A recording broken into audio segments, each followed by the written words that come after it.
Hey, everybody.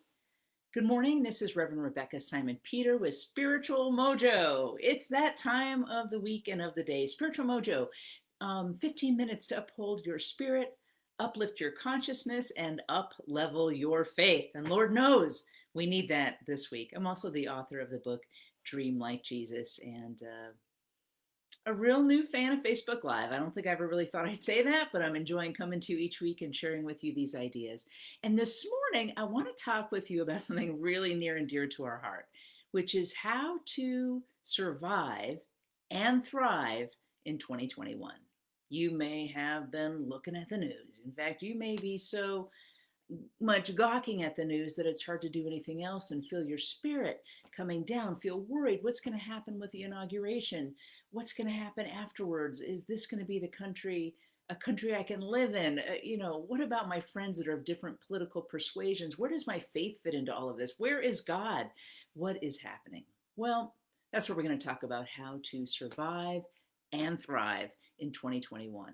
I think last year, 2020, can you already believe it's last year? But I think last year taught us that we don't really know what's coming. We can't really know the future. We live as though we do. We pretend like we know, but the truth is we really don't know what's going to come. And that means that the future requires faith. Faith, faith.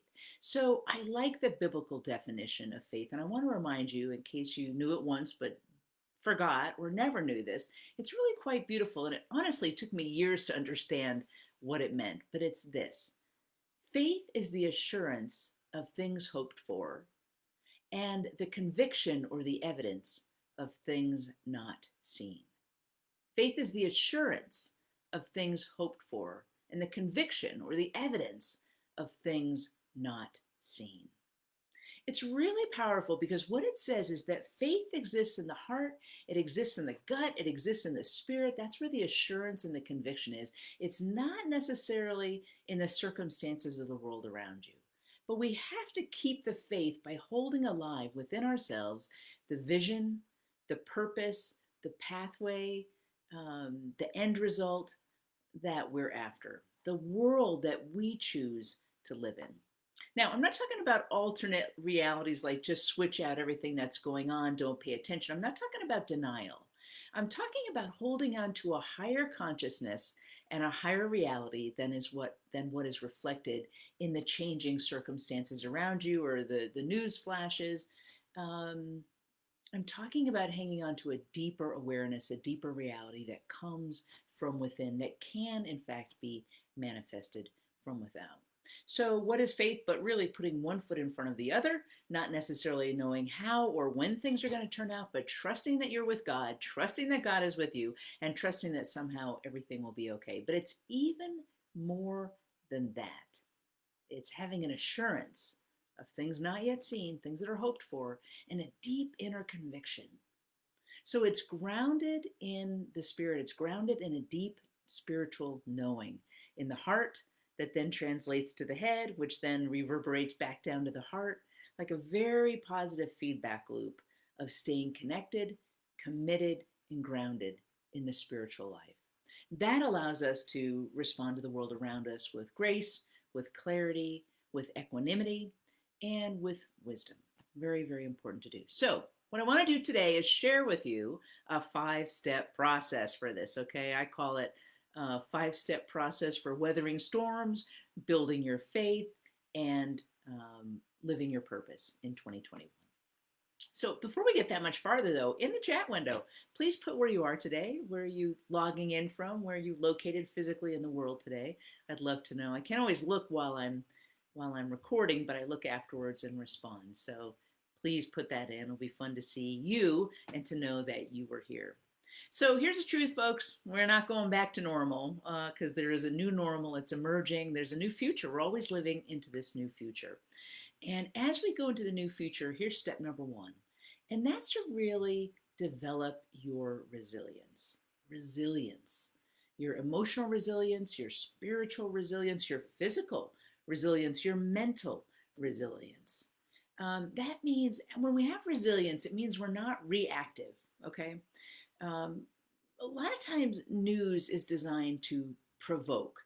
and they lift out the most provocative thing that's happening and then flash that up there as if that's all that's happening in the world.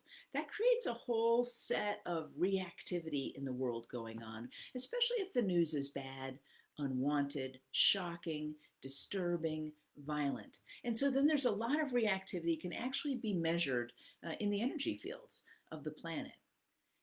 What the planet needs, what we need, what people need is a high level of resonance, a high vibration, if you will, where we're really living in a less reactive realm. And so what that takes is for each one of us to be personally less reactive, and that means more resilient.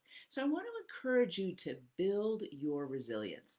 Sometimes I think this feels selfish, like I'm feeling good. What about everybody else? Or is it okay to focus on me if other people around me are upset?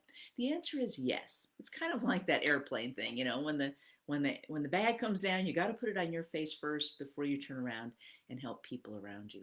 You developing emotional resilience is not actually selfish. It's an act of self-love, and it's an act of love for the world, because the world needs people that are resilient, non-reactive, who can actually respond with wisdom, with grace, with skill, with clarity. So things are changing. I want to encourage you to hold the world lightly. And that means not insisting on things having to go your way in order for you to be okay. Let me say that one more time.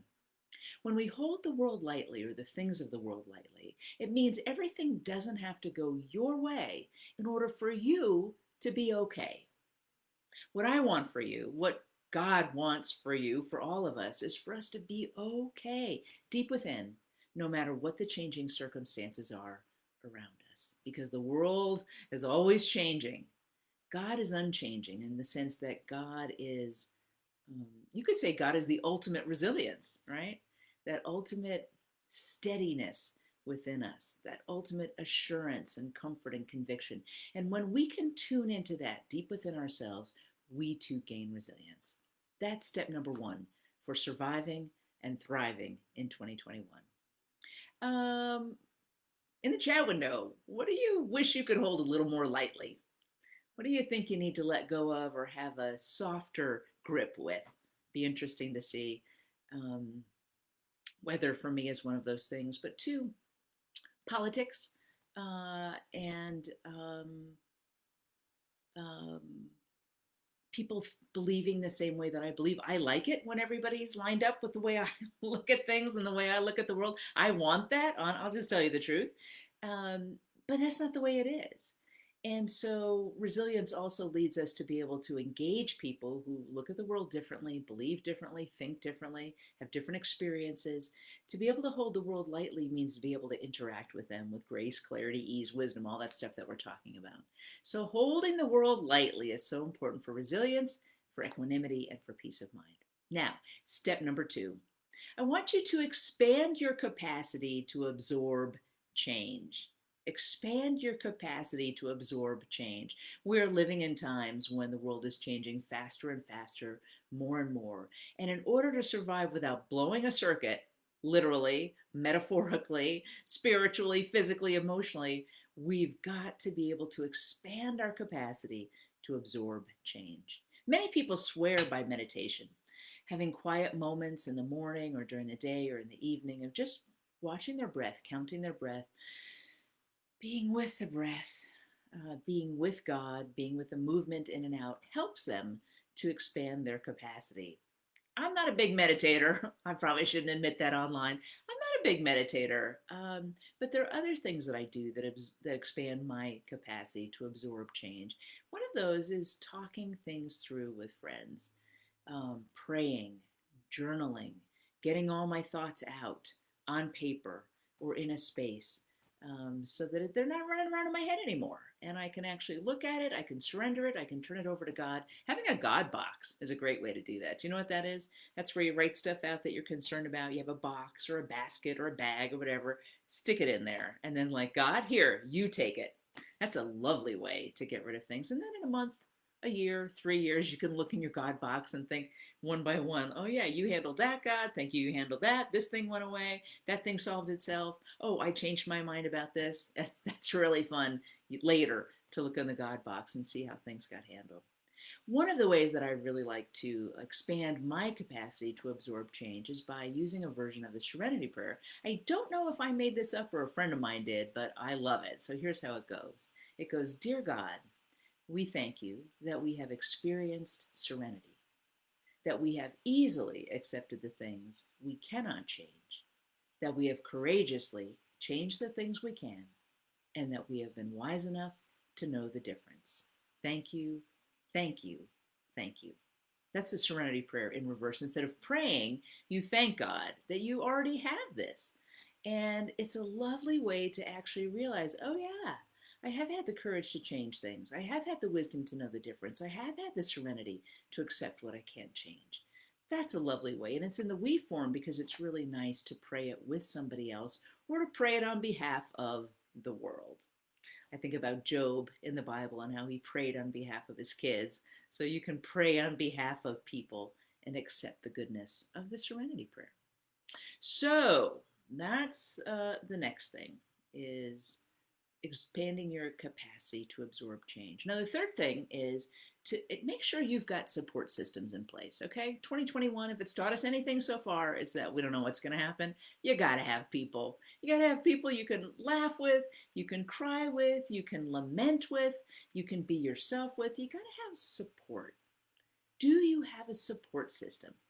And it can include people, it can include pets, it can include plants. Plants are a big part of my support system that are there to support you, to comfort you.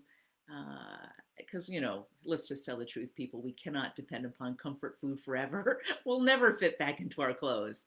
So, where else can you find comfort?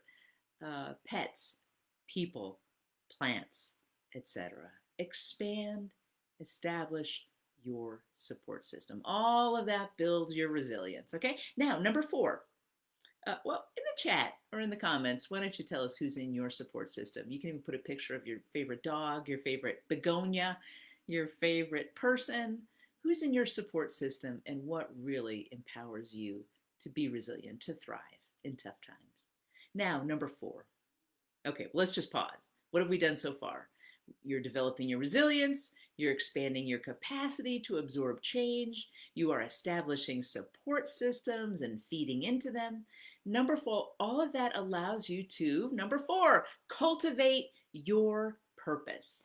Cultivate your purpose. You have a reason for being here. You're not a mistake, you're not an accident, you're not a bystander, you're not superfluous. You have a reason and a purpose for being on the planet. You do. I promise. And the life's journey, the life's work is to live into that promise. Now, don't worry too much if you don't know what the promise is.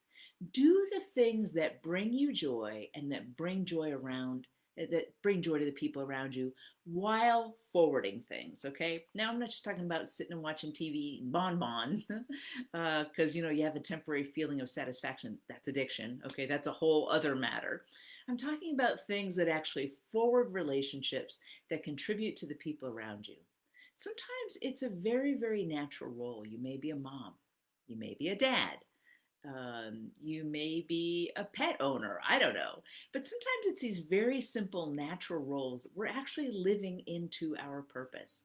You may be a pastor. You have a purpose. You may be, I was going to say, a politician. Politicians start off with a deep sense of purpose for service. So in whatever way you're called to serve, live that out. Watch for where you have joy and you bring joy to the people around you, and you're forwarding life. You're forwarding humanity. You're forwarding creation. You're helping us move forward in positive ways. So very important to cultivate your purpose, and you'll know when you feel it here, you feel it here, and you know it here. When there's alignment within your body, you'll know that you're in your purpose. In the chat, in the comments, what is your purpose? Do you know what it is? Do you know what God's calling you to if you're not there yet?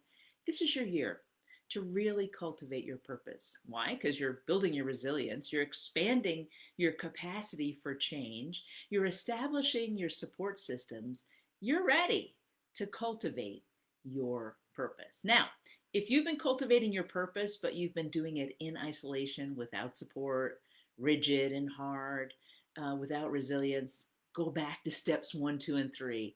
Make sure you get those in. That leads to the fully abundant life, the prosperous life, where we're prospering in our well-being and we're adding a sense of well-being to the people around us. Now, number 5. From that place, once you have developed your resilience, expanded your capacity to change, established support systems, cultivating your purpose, from there, you live into number 5, which is tending to your flock, tending to your family, tending to your world, tending to your tribe, tending to your community. If you're a pastor, you know who and what that is.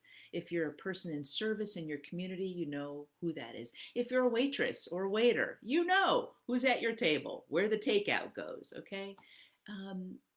Your tribe doesn't have to be fancy, it doesn't have to be exalted, it doesn't have to be famous, but it's your tribe. It's your people. Because there's something very important that's happening in 2021 that's really powerful to pay attention to. And that is that we're actually in the process of raising the vibration on the entire planet. Yes, even in the midst of all this craziness that is going on. And as you develop coherence with your tribe, with your people, as you tend and cultivate, and people are feeling safe and secure, and they can absorb change and they can be resilient, you're part of lifting that vibration on the planet. Jesus talks about loving God, loving self, and loving neighbor. It's all the same thing. It's this love. But you find the spot where your love can flow, where it brings joy, where it forwards things. Concentrate that and let the spirit rise. Let the light rise within you and around you. Well, friends, that's Spiritual Mojo. I have no idea if I kept that within 15 minutes today or not, but I really felt strongly about sharing all of this with you. And I just want you to remember this, if nothing else. You have a purpose. Cultivate that purpose, tend that purpose, and live that purpose out loud in 2021. But don't try to do it by yourself. Use those other 4 steps to support you so that you can be expansive and so that you really have a foundation to live from. That's how you'll survive. That's how I'll survive and thrive in 2021. Here's to a great year for us all. Now, look, if you like this, I encourage you to like this, do that little Facebook likey thing. Put a smiley face, put a heart, share. I'm sure you've got friends that need to hear this message. So feel free to share the video around. And do come visit my website, RebeccaSimonPeter.com, RebeccaSimonPeter.com. We've been doing some fun stuff there, and you can get some free downloads, your Dare to Dream Like Jesus plan, and watch previous Spiritual Mojos and other videos, read blogs, watch cool testimonials, and see what we're up to in creating a culture of renewal. I really enjoyed being with you today. My blog's coming out on Tuesday, so watch for that, and I'll see you right here next week, same time, same place. In the meantime, be in prayer, be a light, and survive and thrive. Love you guys. Talk to you next week. Bye.